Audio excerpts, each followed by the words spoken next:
नमस्कार। आज हम बात कर रहे हैं भारत के आप्रवासन नियमों में हुए एक बहुत बड़े बदलाव की। 1 सितंबर 2025 से एक नया कानून लागू हो गया है, आप्रवासन और विदेशी अधिनियम 2025। आज इसी पर हम गहराई से चर्चा करेंगे। हाँ, नमस्कार। और ये वाकई एक बड़ा कदम है। ये नया कानून कोई एक दो नहीं बल्कि 4 पुराने, कुछ तो 100 साल से भी ज्यादा पुराने कानूनों की जगह ले रहा है। अच्छा, 4 पुराने कानून? जी हाँ। और इसमें सिर्फ कानूनों को मिलाया नहीं गया है। इसमें जैसे जाली दस्तावेज अगर कोई इस्तेमाल करता है तो सजा बहुत बढ़ा दी गई है। और विदेशियों की रिपोर्टिंग, उनकी निगरानी, उसको लेकर भी काफी नियम कड़े किए गए हैं। और जैसा हम देख रहे हैं, ये सिर्फ भारत की बात नहीं है। पूरी दुनिया में ही इमिग्रेशन को लेकर नीतियां बदल रही हैं, है ना? बिल्कुल। कहीं पर आप देखिए कुशल कामगारों को, स्किल्ड वर्कर्स को अपनी तरफ खींचने की होड़ लगी है। हाँ। कहीं प्रक्रियाएं पूरी तरह डिजिटल हो रही हैं। फिर ये नए तरह के वीजा आ रहे हैं, जैसे remote work visa. Digital nomad वाले। हाँ, वही। लेकिन दूसरी तरफ सुरक्षा जांच, वो भी पहले से कहीं ज्यादा सख्त होती जा रही है। तो आज हम यही समझने की कोशिश करेंगे, भारत का ये जो नया कानून है, इसके मुख्य प्रावधान क्या हैं, सरकार इसके पीछे क्या तर्क दे रही है, और इस पर कुछ चिंताएं या आलोचनाएं भी हैं, वो क्या हैं। और साथ ही हम ये भी देखेंगे कि ये सब दुनिया भर में जो इमिग्रेशन ट्रेंड्स चल रहे हैं, उनके साथ कैसे जुड़ता है। मतलब ये सिर्फ एक कानून का विश्लेषण नहीं है, बल्कि एक बदलते हुए वैश्विक माहौल में भारत कहाँ खड़ा है, उसे समझने की कोशिश है। बिल्कुल। तो चलिए शुरू करते हैं।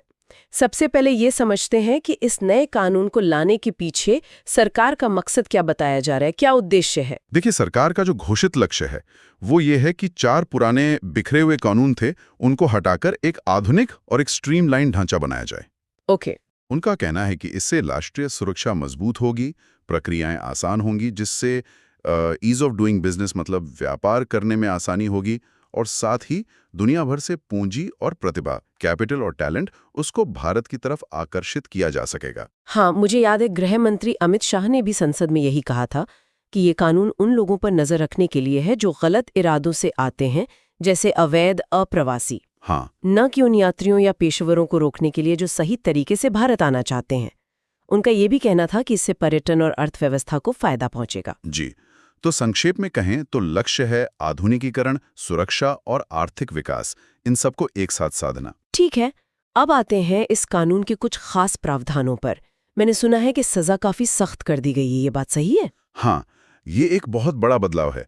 अगर कोई जाली पासपोर्ट, वीजा या कोई और यात्रा दस्तावेज इस्तेमाल करता है या किसी और को देता भी है, तो सजा अब 2 से 7 साल तक की कैद हो सकती है। 7 साल तक? जी हाँ, और जुर्माना भी 1 लाख से 10 लाख रुपए तक। ये काफी सख्त है। बाप रे। इसी तरह अगर कोई विदेशी बिना इजाजत किसी प्रतिबंधित इलाके में, रेस्ट्रिक्टेड एरिया में घुस जाता है, तो उसे 5 साल तक की कैद या 5 लाख रुपए का जुर्माना हो सकता है। तो ये दिखाता है कि नियमों को तोड़ने को लेकर सरकार अब काफी गंभीर है। और विदेशियों के बारे में जानकारी देने को लेकर भी कुछ नए नियम हैं, जैसे होटल वगैरह के लिए। बिल्कुल, ये भी एक अहम बदलाव है। अब होटल, यूनिवर्सिटी, कॉलेज, अस्पताल, नर्सिंग होम, इन जैसी जगहों के लिए ये अनिवार्य होगा, मैंडेटरी होगा कि वो अपने यहाँ रुकने वाले या आने वाले विदेशी नागरिकों की जानकारी जो संबंधित पंजीकरण अधिकारी हैं, यानी आरओ, उनको दें। ओके। एयरलाइंस और शिपिंग कंपनियों को भी अब एडवांस पैसेंजर इन्फॉर्मेशन देनी होगी। मतलब यात्रियों और क्रू की जानकारी भारत पहुंचने से पहले ही साझा करनी होगी। अच्छा। हाँ, इसमें एक बात ध्यान रखने वाली है कि ये नियम रिहायशी घरों पर लागू नहीं होता अगर वो व्यावसायिक इस्तेमाल में ना हो। यानी निगरानी तो काफी बढ़ाई जा रही है। एक और बात जो थोड़ी ध्यान खींचती है, वो ये है कि सरकार सुरक्षा कारणों से विदेशियों द्वारा अक्सर इस्तेमाल की जाने वाली जगहों को रेगुलेट या बंद भी कर सकती है। ये थोड़ा अस्पष्ट नहीं लगता कि कौन सी जगह? हाँ, ये प्रावधान निश्चित रूप से सरकार को काफी विवेकाधिकार देता है। इसके अलावा जो आप्रवासन ब्यूरो है, ब्यूरो ऑफ इमिग्रेशन यानी बीओआई, जो पहले से काम कर रहा था 1971 से, उसे अब ज्यादा कानूनी शक्तियां दी गई हैं। अच्छा, उसे कानूनी आधार मिल गया है। हाँ, उसे अब वैधानिक समर्थन मिल गया है। बीओआई का काम होगा अवैध विदेशियों की पहचान करना, उन्हें हिरासत में लेना और देश से बाहर भेजना। इसका नेतृत्व एक कमिश्नर करेंगे और उनकी मदद के लिए ज़मीनी स्तर पर FRROs और FROs होंगे, यानी विदेशी क्षेत्रीय पंजीकरण अधिकारी और विदेशी पंजीकरण अधिकारी। ये सब मिलकर एक तरह से पूरे इमिग्रेशन सिस्टम की रीढ़ की हड्डी की तरह काम करेंगे। प्रवेश और निकास के नियम भी साफ किए गए हैं शायद? हाँ, वो भी स्पष्ट किए गए हैं। भारत में आने या जाने के लिए वैध पासपोर्ट और विदेशियों के लिए वैध वीज़ा, ये तो अनिवार्य है ही। लेकिन अब ये भी है कि अगर किसी विदेशी को राष्ट्रीय सुरक्षा या देश की संप्रभुता, विदेशी संबंधों या सार्वजनिक स्वास्थ्य के लिए खतरा माना जाता है तो उसे एंट्री देने से मना किया जा सकता है। और अधिकारी पासपोर्ट जब्त भी कर सकते हैं? जी हाँ, इमिग्रेशन अधिकारियों को संदिग्ध पासपोर्ट जब्त करने का भी अधिकार होगा और भारत आने पर विदेशियों को पंजीकरण कराना होगा, रजिस्ट्रेशन, और जो संरक्षित या प्रतिबंधित क्षेत्र हैं वहां जाने के लिए खास परमिट लेना होगा। एक नियम और भी है शायद, नाम को लेकर। हाँ, वो भी दिलचस्प है। विदेशियों को अपने मूल नाम का ही इस्तेमाल करना होगा जब तक उन्हें आधिकारिक तौर पर नाम बदलने की इजाजत ना मिले। अच्छा, और अगर किसी के पास दोहरी नागरिकता है, मतलब एक से ज्यादा देशों की? उस स्थिति में कानून ये कहता है कि उसे उसी देश का नागरिक माना जाएगा जिसके पासपोर्ट पर उसने भारत में प्रवेश किया है। ये तो हुई नियम और नियंत्रण वाली बात है। लेकिन आपने शुरू में प्रतिभा और निवेश आकर्षित करने की बात भी कही थी। क्या इस कानून में उस दिशा में भी कुछ है? जैसे नई वीजा श्रेणियों की बात मैंने कहीं पढ़ी थी। हाँ, बिल्कुल। ये इसका दूसरा पहलू है और काफी महत्वपूर्ण है। कानून एक नए पुनर्गठित वीजा ढांचे का प्रस्ताव करता है। इसमें कुछ खास नई श्रेणियां शामिल की गई हैं। जैसे कि एक है बिजनेस वीजा प्लस। ये उन लोगों के लिए है जो लंबे समय के लिए व्यापार के सिलसिले में आते जाते रहते हैं। ओके। फिर है स्टार्टअप वीजा, जो उद्यमी एंटरप्रेन्योर भारत में अपना बिजनेस शुरू करना चाहते हैं उनके लिए। अच्छा। एक बहुत महत्वपूर्ण है कुशल प्रतिभा वीजा, यानी स्किल्ड टैलेंट वीजा। ये खास तौर पर उन पेशावरों के लिए है जो AI, बायोटेक जैसे प्राथमिकता वाले क्षेत्रों में काम करते हैं। फिर है निवेशक वीजा, जो भारत में बड़ी मात्रा में पूंजी निवेश करते हैं। और आजकल की जरूरत को देखते हुए, जैसे आपने कहा, डिजिटल नोमैड वीजा भी है। अरे वाह, डिजिटल नोमैड वीजा भी! ये तो काफी आधुनिक कदम लग रहा है। जी, ये उन लोगों के लिए है जो कहीं से भी रिमोटली काम कर सकते हैं और भारत में रहकर काम करना चाहते हैं। साथ ही ट्रांजिट वीजा का भी प्रावधान है। तो इसका मतलब ये हुआ कि सरकार एक तरफ तो नियंत्रण सख्त कर रही है, लेकिन दूसरी तरफ कुछ खास तरह के लोगों को, जैसे स्किल्ड प्रोफेशनल्स या इन्वेस्टर्स को आकर्षित भी करना चाहती है। बिल्कुल, मकसद यही लगता है कि जो जरूरी प्रतिभा और निवेश है उसे आने में आसानी हो, उसे सुविधा मिले, जबकि नियमों का पालन सख्ती से करवाया जाए। और इन सबको लागू करने के लिए टेक्नोलॉजी का एक बड़ा रोल होने वाला है। टेक्नोलॉजी?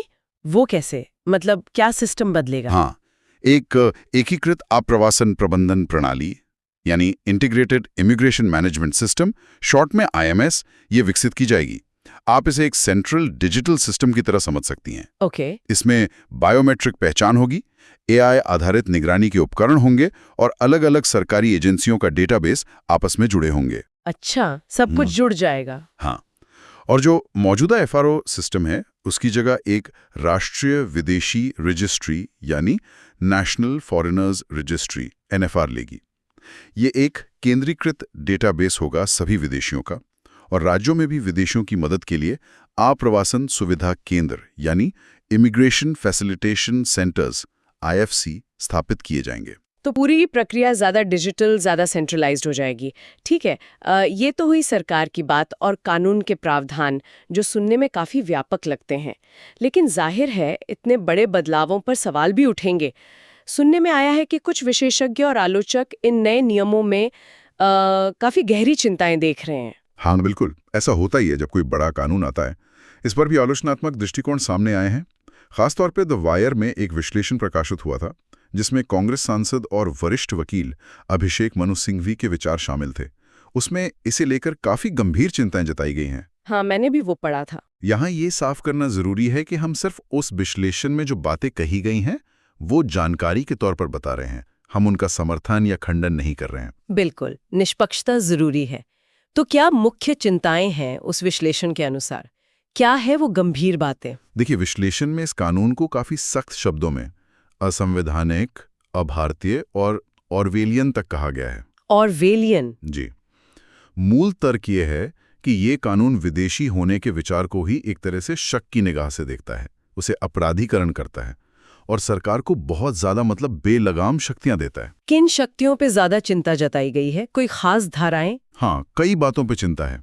पहली बड़ी चिंता है सरकार की व्यापक और अस्पष्ट शक्तियों को लेकर, जैसे कानून की धारा 3 है। धारा 3? हाँ, ये सरकार को ये अधिकार देती है कि वो किसी भी विदेशी को किसी भी आधार पर, और इसमें एक वाक्यांश है, केंद्र सरकार द्वारा तय किए जा सकने वाले किसी अन्य आधार पर। अच्छा, किसी अन्य आधार पर, ये तो बहुत अस्पष्ट है। इसी अस्पष्टता पर चिंता है कि इस आधार पर किसी को भी देश में आने से रोका जा सकता है, हिरासत में लिया जा सकता है या देश से निकाला जा सकता है। आलोचकों का कहना है कि ये सरकार को एक तरह का ब्लैंक चेक देता है, जिसका इस्तेमाल उन लोगों के खिलाफ हो सकता है जिन्हें सरकार असुविधाजनक मानती है।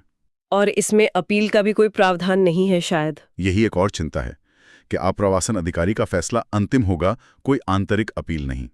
ये अमेरिका जैसी प्रणालियों से अलग है, जहां अपील की व्यवस्था होती है।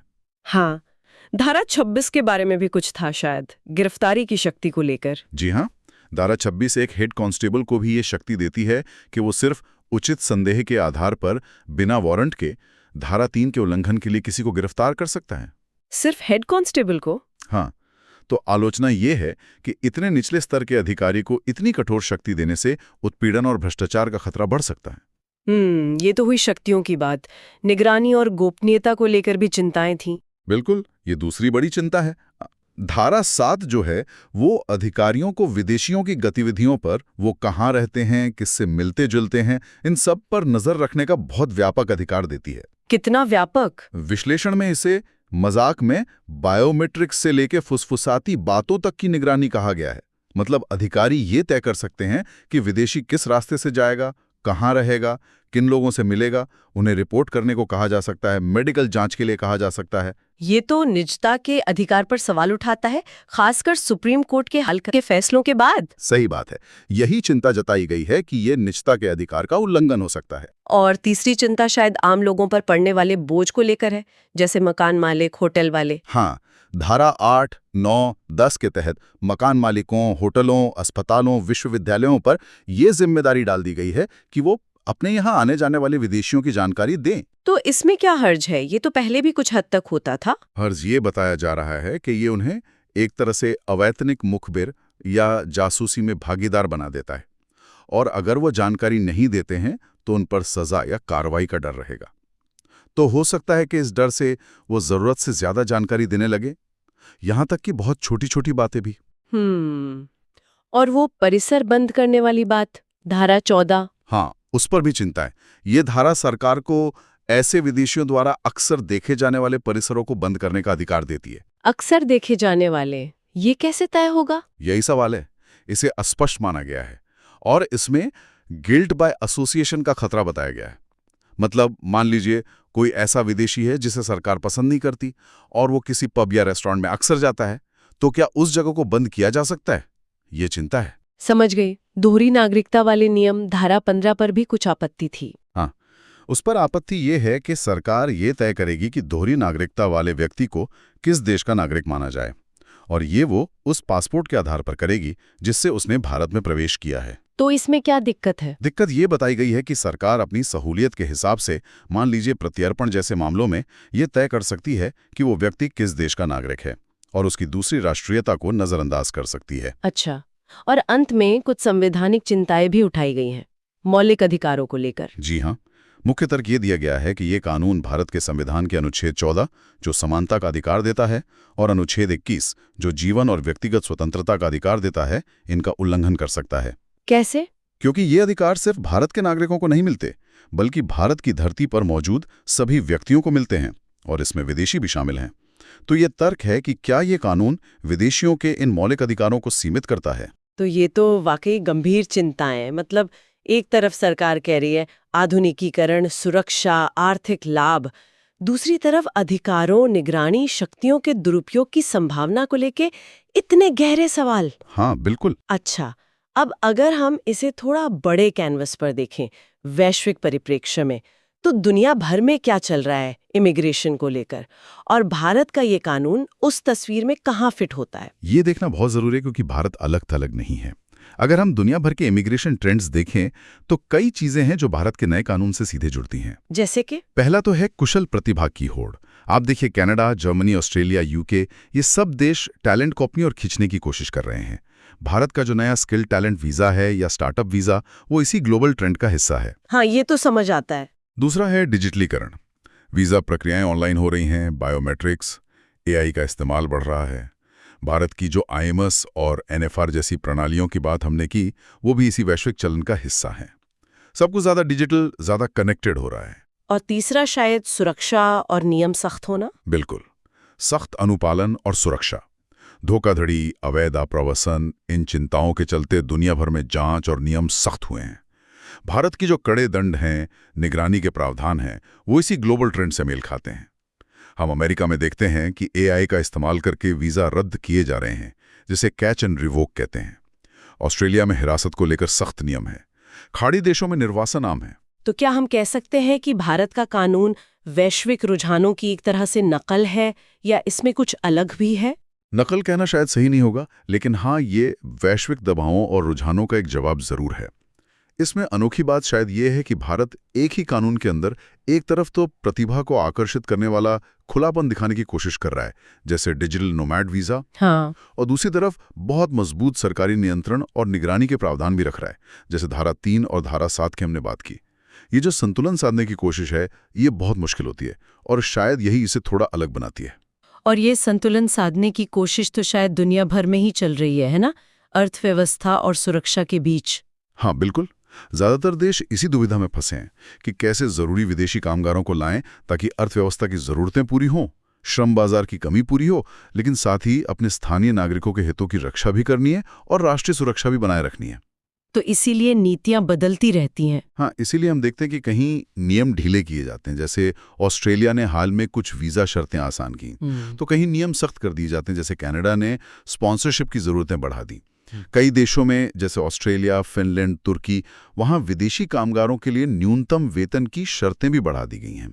और टेक्नोलॉजी का रोल इसमें कैसा है? क्या वो मदद कर रही है या मुश्किलें बढ़ा रही है? टेक्नोलॉजी, जैसा मैंने कहा, दोधारी तलवार है। एक तरफ वो प्रक्रिया को तेज और आसान बनाती है, जैसे हांगकांग या मलेशिया में ऑनलाइन सिस्टम से काफी सुविधा हुई है। हाँ। लेकिन दूसरी तरफ ये सरकारों को ज्यादा निगरानी और ट्रैकिंग का मौका भी देती है। जैसे यूरोपियन यूनियन और यूके में नई इलेक्ट्रॉनिक एंट्री सिस्टम आ रही हैं जो लोगों की आवाजाही को ज्यादा बारीकी से ट्रैक करेंगी। भारत का आईएमएस भी इसी श्रेणी में आएगा। एक तरफ कुशलता बढ़ाएगा तो दूसरी तरफ निगरानी भी। राजनीतिक माहौल का भी असर पड़ता होगा इन नीतियों पर। और ज्यादा कुछ देशों में हम देख रहे हैं कि आप्रवासन को लेकर राजनीतिक विरोध बढ़ रहा है। एक तरह की एंटी इमिग्रेंट भावना बढ़ रही है और उसका सीधा असर नीतियों पर दिखता है। जैसे अमेरिका में हाल के कुछ कार्यकारी आदेश ज्यादा प्रतिबंधात्मक रहे हैं, सीमा सुरक्षा पर ज्यादा जोर दिया गया है। स्पेन ने अपना गोल्डन वीजा कार्यक्रम बंद कर दिया जो निवेश के बदले नागरिकता देता था। ब्राजील भी कुछ देशों के नागरिकों के लिए वीजा जरूरतें फिर से लागू करने पर विचार कर रहा है। तो ये नीतियां स्थिर नहीं हैं, राजनीतिक हवा के साथ बदलती रहती हैं। तो इन सब बदलावों को देखते हुए और खासकर भारत के इस नए कानून को देखते हुए उन लोगों पर क्या असर पड़ेगा जो भारत आना चाहते हैं, चाहे वो व्यापार के लिए आए, पढ़ाई के लिए या सिर्फ घूमने के लिए? उनके लिए इसका सीधा मतलब क्या है? क्या उन्हें डरना चाहिए? देखिए, डरना शायद सही शब्द नहीं है, लेकिन जागरूक रहना बहुत जरूरी है। उन्हें ये समझना होगा कि नियम अब पहले से ज्यादा सख्त हैं, रिपोर्टिंग की जरूरतें बढ़ गई हैं, जांच भी ज्यादा हो सकती है। तो सबसे जरूरी चीज है अनुपालन, कंप्लायंस। मतलब कि सारे नियम कानूनों का पूरी तरह से पालन करना, दस्तावेजों का बिल्कुल सही होना, उनमें कोई कमी ना होना, वीजा की शर्तों का उल्लंघन ना करना, ये सब अब पहले से कहीं ज्यादा महत्वपूर्ण हो जाएगा। जरा सी भी लापरवाही या गलती अब ज्यादा भारी पड़ सकती है। लेकिन आपने वो नई वीजा श्रेणियों का भी जिक्र किया था, तो क्या कुछ लोगों के लिए भारत आना आसान भी हो सकता है? हाँ, ये भी सच है। ये कानून सबके लिए एक जैसा नहीं है।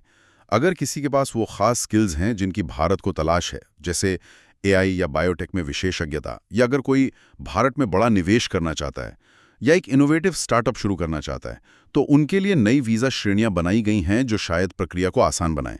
डिजिटल नोमैड्स के लिए भी एक नया रास्ता खोला है। तो ये तस्वीर मिली जुली है। कुछ के लिए शायद मुश्किलें बढ़ सकती हैं, खासकर अगर वो नियमों को लेकर सावधान नहीं है, तो कुछ खास तरह के लोगों के लिए नए अवसर भी खुल सकते हैं। तो कुल मिलाकर देखें तो भारत ने अपने इमिग्रेशन सिस्टम को आधुनिक बनाने की एक बड़ी और महत्वाकांक्षी कोशिश की है। इसमें टेक्नोलॉजी का इस्तेमाल है, सख्त नियम है और वैश्विक प्रतिभा को आकर्षित करने पर भी जोर है। हाँ, और ये कदम दुनिया भर में जो ट्रेंड्स चल रहे हैं उनसे काफी हद तक मेल भी खाते हैं, चाहे वो डिजिटलीकरण हो या सुरक्षा पर बढ़ता फोकस। बिल्कुल। लेकिन साथ ही इस कानून ने सरकार को जो व्यापक शक्तियां दी हैं और निगरानी और व्यक्तिगत अधिकारों पर जो असर पड़ सकता है, उसको लेकर गंभीर सवाल और चिंताएं भी हैं, जिन्हें नजरअंदाज नहीं किया जा सकता। सही कहा आपने। ये हमें उस बुनियादी सवाल पर वापस लाता है जिसका सामना आज दुनिया के ज्यादातर देश कर रहे हैं। वो सवाल ये है कि राष्ट्रीय सुरक्षा, आर्थिक विकास की जरूरतें और दूसरी तरफ व्यक्तिगत स्वतंत्रता और निजता के अधिकार, इनके बीच सही संतुलन कैसे बनाया जाए। खासकर आज के दौर में जब टेक्नोलॉजी सीमाओं को लगातार धुंधला कर रही है और लोग पहले से कहीं ज्यादा एक देश से दूसरे देश आ जा रहे हैं। हाँ, ये संतुलन साधना ही सबसे बड़ी चुनौती है। क्या ये बढ़ती हुई वैश्विक आवाजाही और टेक्नोलॉजी हमारे बॉर्डर यानी सीमाओं और अपनेपन यानी बिलोंगिंग के मायने ही बदल रहे हैं? ये एक बड़ा सवाल है जिस पर शायद हम सबको सोचने की जरूरत है। आज की इस गहरी और विस्तृत चर्चा के लिए आपका बहुत बहुत धन्यवाद। काफी कुछ समझने को मिला। धन्यवाद, मुझे भी बात करके अच्छा लगा।